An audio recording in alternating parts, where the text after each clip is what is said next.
सामने आ रही है। लखनऊ से ही विधानसभा उपचुनाव से जुड़ी ये बड़ी अपडेट आपको दे दे। सपा ने भी उपचुनाव को लेकर कमर कस ली है, क्योंकि इस वक्त समाजवादी पार्टी कॉन्फिडेंट है। बीजेपी के बाद उम्मीदवार फाइनल करेगी समाजवादी पार्टी। अखिलेश ने उपचुनाव को लेकर पदाधिकारियों से बातचीत की है। तो न केवल बीजेपी, आपको बता दें समाजवादी पार्टी भी इस वक्त अलर्ट है, क्योंकि जब हम समाजवादी पार्टी की बात कर रहे हैं, लोकसभा चुनाव के अंदर बेहतरीन प्रदर्शन उत्तर प्रदेश के अंदर किया गया।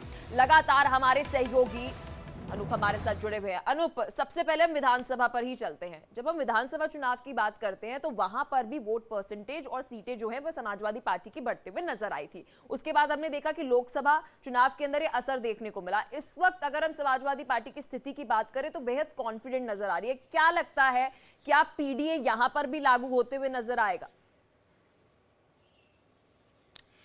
मुझे लगता है कि अखिलेश यादव अपने पत्ते तभी खोलेंगे जब बीजेपी अपने उम्मीदवारों का ऐलान कर देगी। क्योंकि देखिए, ये चुनाव न सिर्फ बीजेपी के लिए महत्वपूर्ण है, बल्कि अखिलेश के लिए भी ये लिटमस टेस्ट है। और जो टेम्पो उनका बना है लोकसभा चुनाव में, उसको वो मेंटेन करना चाहेंगे। दो सीटें बहुत ही महत्वपूर्ण हैं समाजवादी पार्टी के लिए। पहली सीट करहल है, जहां से खुद उम्मीदवार थे अखिलेश यादव, और माना यह जा रहा है कि उनके भतीजे तेज प्रताप यादव को उम्मीदवार बनाया जाएगा। दूसरी सीट मिल्कीपुर की है, जहां से अवधेश प्रसाद वर्मा ने इस्तीफा देकर चुनाव लड़ा, अयोध्या का सीट जीते। वहां पर उनकी बेटी छाया वर्मा को लड़ाने की बात हो जा रही है। तो लिटमस टेस्ट है न सिर्फ अखिलेश यादव के लिए, बल्कि ऑलमोस्ट योगी आदित्यनाथ के लिए भी। अनूप, साथ ही अगर हम बात करें, जैसे अभी आपने एक जिक्र किया कि पहले बीजेपी अपने पत्ते खोलेगी, फिर उसके बाद समाजवादी पार्टी की तरफ से जो है वो कैंडिडेट्स जो है देखने को मिलेंगे। मुझे अच्छे से याद है लोकसभा चुनाव के अंदर भी यही स्थिति देखने को मिली थी। लास्ट मोमेंट पर समाजवादी पार्टी ने अपने कैंडिडेट्स को बदला था। तो इस बार भी जो है एक एनालिसिस कर पहले बीजेपी के जितने भी वहां पर प्रत्याशी होंगे उनको देखभाल कर ही बाद में समाजवादी पार्टी की तरफ से प्रतिक्रिया आ सकती है, प्रत्याशियों के नाम सामने आ सकते हैं।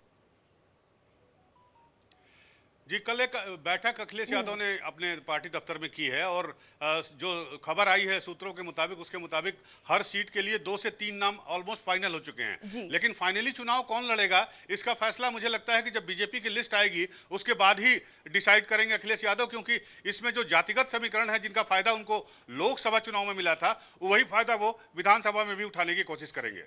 ठीक है, अब ये तो बात रही समाजवादी पार्टी की। बीजेपी की भी बात हम कर ली। बीएसपी कहीं नजर आ रही है? क्योंकि अभी बीएसपी की अगर हम बात करें, थोड़ा वह भी अलर्ट जो है नजर आ रहे हैं उपचुनाव को लेकर। नहीं, बीएसपी अलर्ट नजर आ रही है, ये अलग बात है, लेकिन मुझे नहीं लगता कि इस चुनाव में बीएसपी जो है उनको कोई बहुत ज्यादा गेन होने वाला है। और ये शायद पहला उपचुनाव होगा जिसमें बीएसपी अपने कैंडिडेट उतारेगी जी, क्योंकि जनरली बीएसपी या मायावती जो है अपने उम्मीदवार उपचुनाव में नहीं उतारती हैं। तो ये देखना होगा कि बहन जी जो है किस आधार पर जो है टिकट देती हैं, किस किस तरह के उम्मीदवारों को खड़ा करती हैं, और कितना वो डैमेज पहुंचाती हैं इंडिया गठबंधन को। लेकिन अनूप, आईएनडीए गठबंधन की तो बहरहाल हम यहाँ पर बात नहीं करते, क्योंकि ये विधानसभा चुनाव की हम यहाँ पर जिक्र कर रहे हैं। क्या आपने जो आईएनडीए का जिक्र करा है कि यहाँ पर इन 10 सीटों पर भी नजर आएगा? क्योंकि अखिलेश इस वक्त मुझे लगता है कि विधानसभा में तो अकेले चलने के मूड में है। नहीं, कल जो बैठक के बाद संकेत मिले हैं उसमें शायद इन्होंने कार्यकर्ता से कहा है कि चुनाव जो है विधानसभा उपचुनाव भी संभवतः इंडिया गठबंधन के बैनर के तले ही लड़ा जाएगा। हालांकि इसकी कोई अधिकृत घोषणा नहीं की गई है। चलिए अनु, बहुत शुक्रिया हर एक जानकारी साझा करने के लिए। आप खबर पर बने रहिएगा, आपसे हर एक अपडेट हम लेते रहेंगे यूपी के उपचुनाव को लेकर।